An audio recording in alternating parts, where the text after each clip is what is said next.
करारविंदेन पदारविंदम मुखारविंदेन विनवेशयन्तं वटस्य पत्रस्य पुटीशयन्तं हमारे हरि कीर्तन में आनंद हमारे हरि कीर्तन में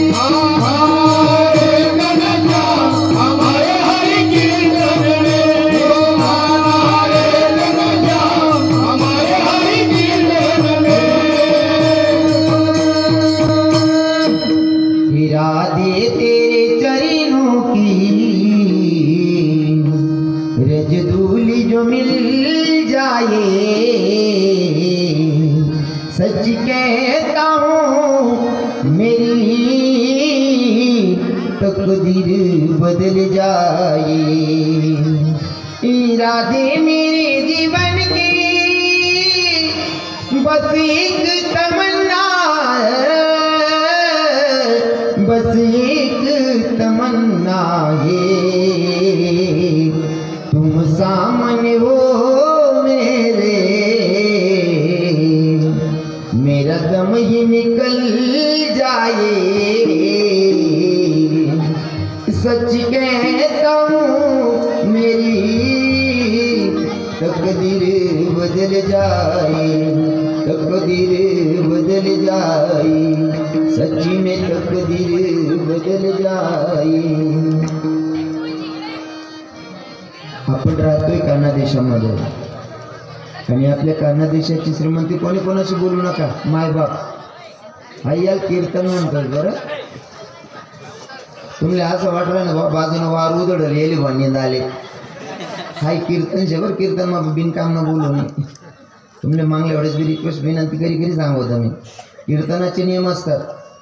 कीर्तनी बडबड करेल जो कोणी बेडूक होऊन येईल जन्म, हां कीर्तन माझ्याने बडबड करा का बेडकाना जन्म माझा आपली भाषा मा डेडे। हां कीर्तनात बडबड करायचं नाही व्यर्थ। आणि कीर्तन काय नुसतं हाऊस म्हणून ऐकायचं नसतंय, कीर्तनाची मर्यादा आहे महाराज। कीर्तन करावं म्हणजे तुकोबरायांनी, कीर्तन करावं म्हणजे तुकोबरायांनी, कीर्तन ऐकण्यासाठी येऊन बसावं राजे छत्रपती शिवरायांनी, ही आपली धर्माची संस्कृती आहे।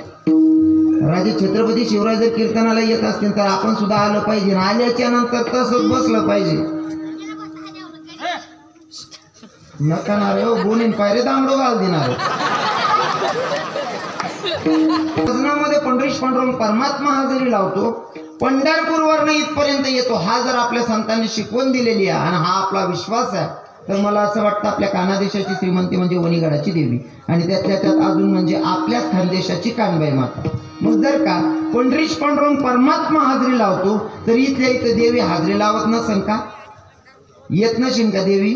येतच असेल। आणि देवी आली आणि अर्धा मिनिटासाठी देवीचं स्वागत करूया।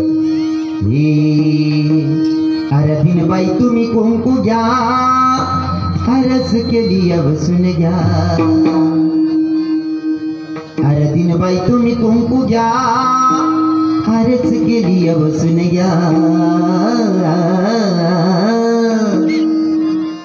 आई खेळत आलिया, आईला पुजाल किरूया, आई खेळत आलिया, आईला पुजाल किरूया, आई खेळत आलिया, आईला पुजाल किरूया, आई खेळत आलिया, आई पुजाल किरूया। बाई तुम्ही कुंकू घ्या, हरस केली बसून घ्या। बाई तुम्ही कुंकू घ्या, हरस केली बसून घ्या। आई खेळत आलिया, आईला पुजाल किरूया, आई खेळत आलिया, आईला पुजाल किरूया, आई खेळत आलिया, आईला पुजाल किरूया, आई खेळत आलिया, आईला पुजाल किरूया। जो जन्माला येतं त्याला जावं लागतं। आणि खरं सांगू का, भूतलावर एकच सत्य, ईश्वरीय सत्य म्हणजे मरण। ज्याचा जन्म झाला त्याला जावं लागतं, पण जाण्याची वेळ मागं पुढं नाही झाली पाहिजे। जर का वय झाली आणि मग व्यक्ती जात असेल तर एवढं दुःख होत नाही, पण वयाच्या आधी जर जात असेल तर त्याच्यापेक्षा मोठं दुःख कोणतंच नाही। मृत्यू लोक जन्माला आला म्हणून जावं लागतंय। काही लोक म्हणतात महाराज कोणी घेतात मागे काय आपण जातच नाही, किंवा कोणा वाचून कोणाचं नाही जात। बरोबर आहे ना. कोणा वाचून कोणाचं राहत नाही हे जरी खरं आहे, पण दादा जाणाऱ्या व्यक्तीची जागा भरणार दुसरं व्यक्ती कोणी भेटत नाही. कोणी मेल्याच्या मागे कोणी मरत नाही किंवा कोणा वाचून कोणाचा राहत नाही हे जरी सत्य आहे, पण जाणाऱ्या व्यक्तीची जागा भरणार दुसरं व्यक्ती कोणी भेटत नाही. कारण काय माहितीये का, एखादा व्यक्ती गेल्याच्या नंतर भारताची जी लोकसंख्या आहे, लोकसंख्यातलं एक व्यक्ती कमी होतं, पण ज्या परिवारात कुणीतरी गेलेलं त्या परिवारात जाऊन विचारा त्यांना जगच फरक वाटायला लागतं. कदाचित बाबांची वय झाली असं, बाबांची वय झाली होती म्हणून काय नाही, पण तरी सुद्धा माणसाला आहे ना कुठं तरी ते उदाहरण सांगायला ते काही लोकांना चुकीचं वाटेल. आपण जर कुत्रा पाळतो ना, कुत्रा बापू बाबा, कुत्रा जरी पाळला आणि 6 महिन्याच्या नंतर कुत्र मेलं ना, तरी सुद्धा माणसाचं 2 दिवस जेवणच जातं महाराज. काय मत आहे तुमचं? नुसतं कुत्र पाळल्याच्या नंतर 2 दिवस जेवण बंद होतं, डोळ्यातला अश्रू बंद होत नाही. मग ह्यो तर परिवारातलं व्यक्ती जातं, त्या परिवारावर काय दुःख असेल ते त्यांनाच माहिती. कारण काय ना, माझं एक ब्रीद वाक्य आहे, ज्याचं जळतं ना हे त्यालाच कळतं, इतरांना माहिती कळायचं. ज्याचं जळतं त्याला कळतं. आता आईसाहेबांची वय 60-65च्या पुढे असेल म्हणून काही विषय नाही, पण इथं बसलेल्या बऱ्याच बायांमधनं तरुण मुली विधवा झालेल्या आहेत नाही का. ज्या बाईचा नवरा गेला त्या बाईला विचारावं ते दुःख काय असतं नाही का. हो, आमचे महाराज मंडळी म्हणतात, पण मी त्याला जरा चेंज करून टाकले. ज्या बाईचा पती गेला ना तिचे भाव काय असतात, अर्ध्या मिनिटात सांगतो.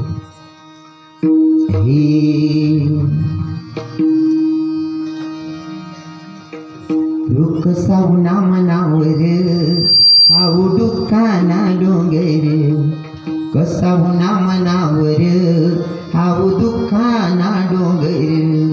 ओ तुम्ही बोला ना धनी, काही सांगा ना धनी. नका जाऊ माय सोडी सनी, नका जाऊ ना सोडी सनी. हो नका जाऊ माय सोडी सनी. हो नका जाऊ ना सोडी सनी. नका जाऊ ना सोडी सनी.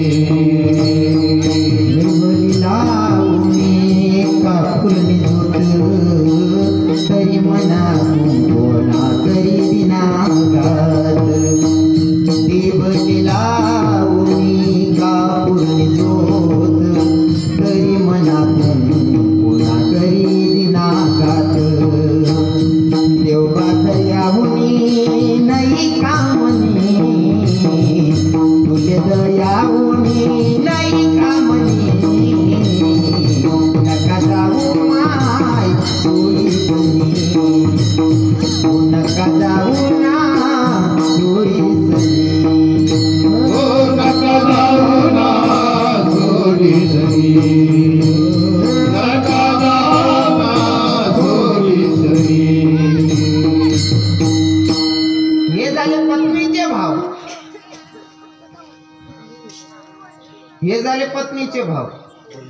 लहानपणी ज्या लेकराचा बाप गेला ना त्या लेकरांचं मनोगत काय असेल.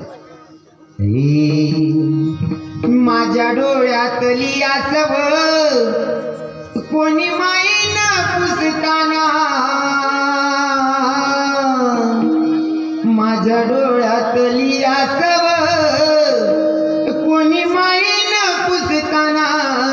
पुरी हुंद कदाटतो या गोष्ट बापाची सांगताना. होत्याच्या पाटच्या सदऱ्याला कशी ती गड जोडल्याली, उभ्या आयुष्याला त्यानं कशी कातर लावल्याली. होत्याच्या पाटच्या सदऱ्याला कशी ती गड जोडल्याली, उभ्या आयुष्याला त्यानं कशी कातर लावल्याली.